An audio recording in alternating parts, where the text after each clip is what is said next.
Hello there guys, welcome back to Younes Talks Football, welcome back to a brand new video. I hope all of you are doing well. I think I can speak for all of us Chelsea supporters when I say right now, we're not doing well. We're not doing well. Today was a very frustrating day at the office, and it all comes with the package of playing at a 12:30 lunchtime slot on a Saturday afternoon. It always happens to big teams. We just cannot get a result. I don't know why.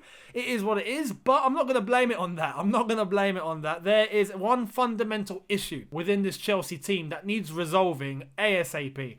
And it's an issue that we've had at the team for quite some time, although I was thinking maybe we've turned the corner. Maybe we are on the brink of starting to get some goals. Whereas today, we couldn't shoot to save our lives. Let's have it right. You know, there were some chances where we should have put it in the net, but ultimately, I feel like we didn't work their goalkeeper as much as they worked Edouard Mendy, who for me today, man of the match, hands down. And Edouard Mendy had a blinding game. Fantastic reflexes, some top saves. If it wasn't for him, Leeds could have nicked 3 points. But on the grand basis of things, when we look at the Premier League table now, just not in our favour at all, and I'm going to get into detail very shortly. Before I do though, I want to ask you guys, if you are new, hit that subscribe button, hit that notification bell to be notified once I've uploaded.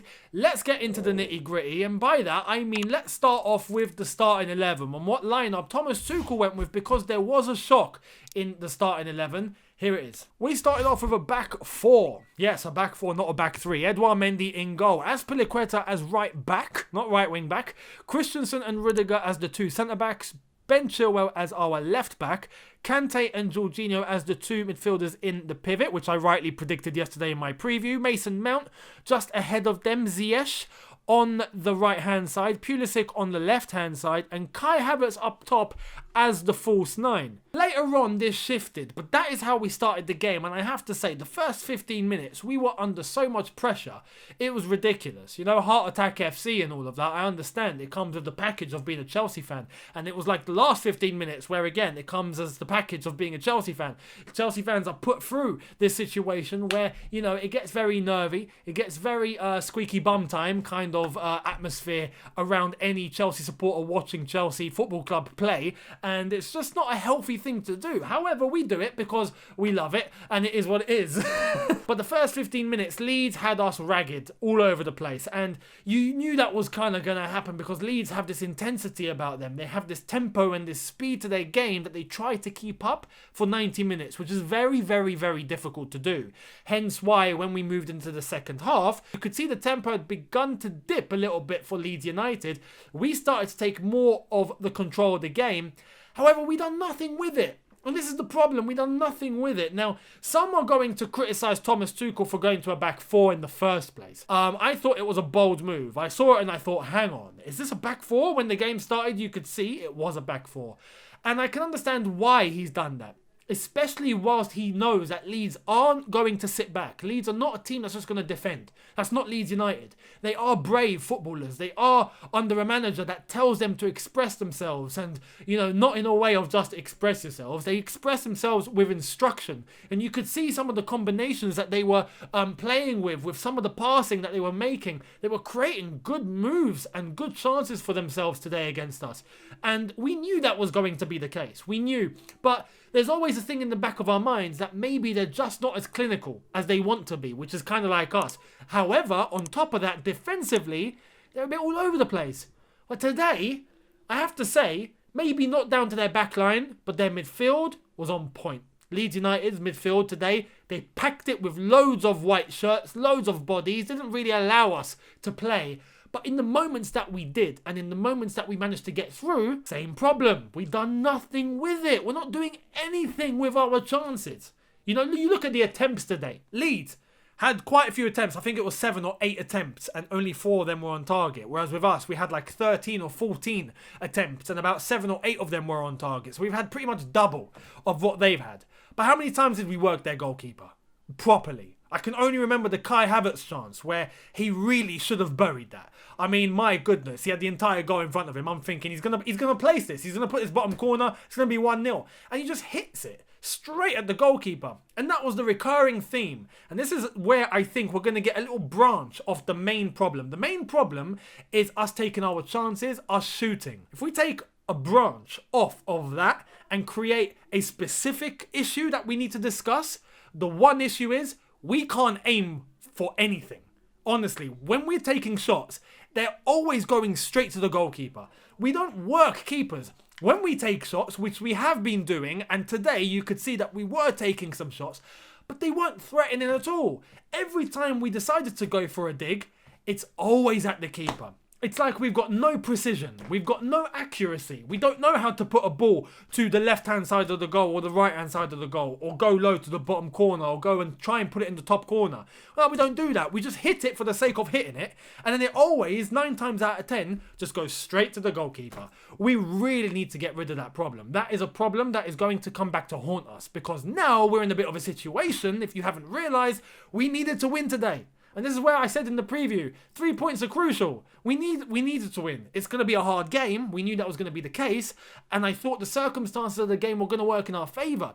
Even after we went to a back 3, you could see, because we were all screaming, you could see on the watch along, I was like, mate, we need to go to a back 3 immediately. Back 4, we're looking a little bit suspect. You could see that Christensen was making mistakes, Azpilicueta was making mistakes, even Rudiger made a couple. You could see the old habits were creeping back in. When we went to a back 3, defensively, we looked a little bit better. But it's still the same issue when we go up top. When we try to move the ball forward, we get to the area, what do we do with it? Absolutely nothing. Or we try and take a shot and it goes straight to the keeper's hands. Or we're just not creating options for each other. You can see the last few minutes of the game where we were really chasing the game.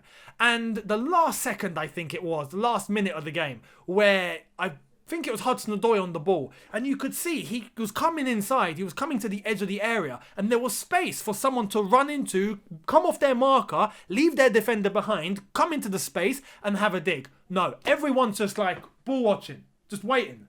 Ball's going to come to me. Yeah, I'm not going to go to it. Ball's going to come to me. You can't be doing that. You cannot be doing that. That's something you learn at primary school. Move for the ball. You know, don't wait for it. Never ball watch. Never ball watch. Always keep yourself moving.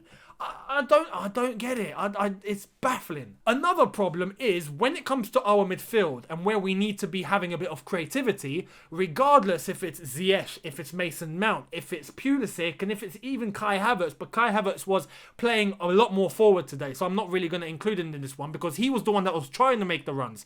But whenever we're trying to supply that through ball, it's always overhit or it's underhit, or it goes to a Leeds player and the pass is blocked off, or we lose possession immediately. It's never accurate. It's never got the perfect weight. It needs the perfect weight. That's the one thing that is going to get our players in behind and creating chances for themselves. The amount of times I saw Kai Havertz looking over his shoulder, beating his man, creating the run for himself, no one is supplying. Or whenever someone tries to supply, it's overhit, goes out for a goal kick, or it's underhit and it's intercepted, or it's whoever's got the balls just lost possession and they're on a counter-attack and Havertz is there looking like an idiot. I mean, we're not playing to our advantages, and every time we try to, we just make these mistakes. We're underhitting or overhitting passes and through balls that can enable our attackers to go and score, or when we are taking shots, we're just hitting it straight at the goalkeeper. How the hell do you want to score? I don't want to go off on a rant about it, but it is what it is. It's just really frustrating because now we've put ourselves in a situation.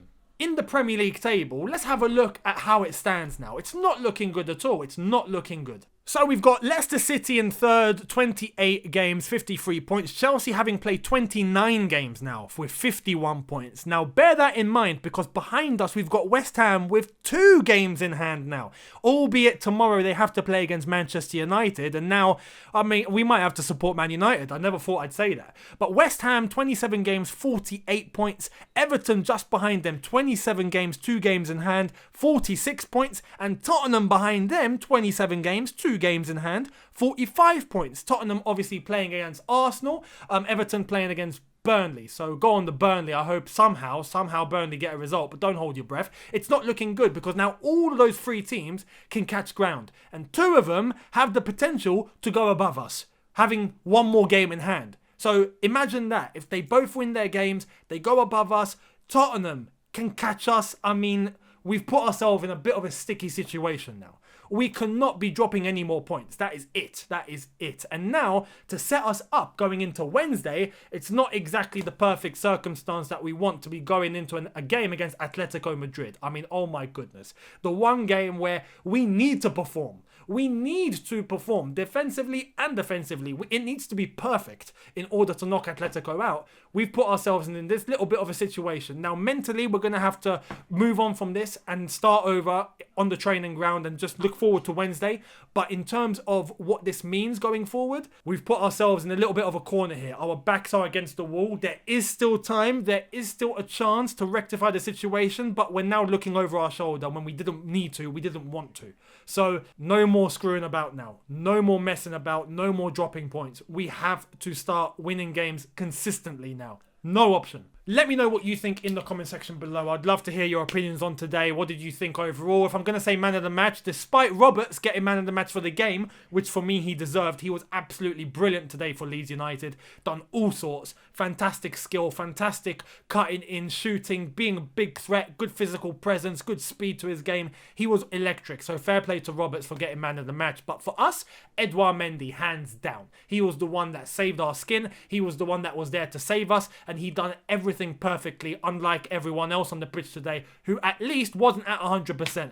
Edouard Mendy, for me, was at 100%, so he gets man of the match. Let me know what you think in the comment section below regarding today. I'd love to hear it. Hit the subscribe button if you are new. Hit that notification bell to be notified once I've uploaded. Smash the like button if you did enjoy this video. Thank you all so much. Thank you to everyone that tuned into the watch along. That was a pleasant experience despite a 0-0 draw. I'm sure you saw the new camera quality and all of that. A lot of you did point it out. Thank you so much. Nice to know we're not going to have any more blackouts. It's going to be lovely jubbly. Anyway, that was a good watch along. Next one will be on Wednesday against Atletico Madrid. Do keep your eyes peeled as well, as I have an announcement to make on Wednesday regarding this channel and regarding where something else might be popping up. So keep your eyes peeled. It's going to be something I'm sure many of you are going to like. I will see all of you tomorrow though for a brand new video. Thank you all so much for watching. Have a good one. Look after yourselves. Take care and peace.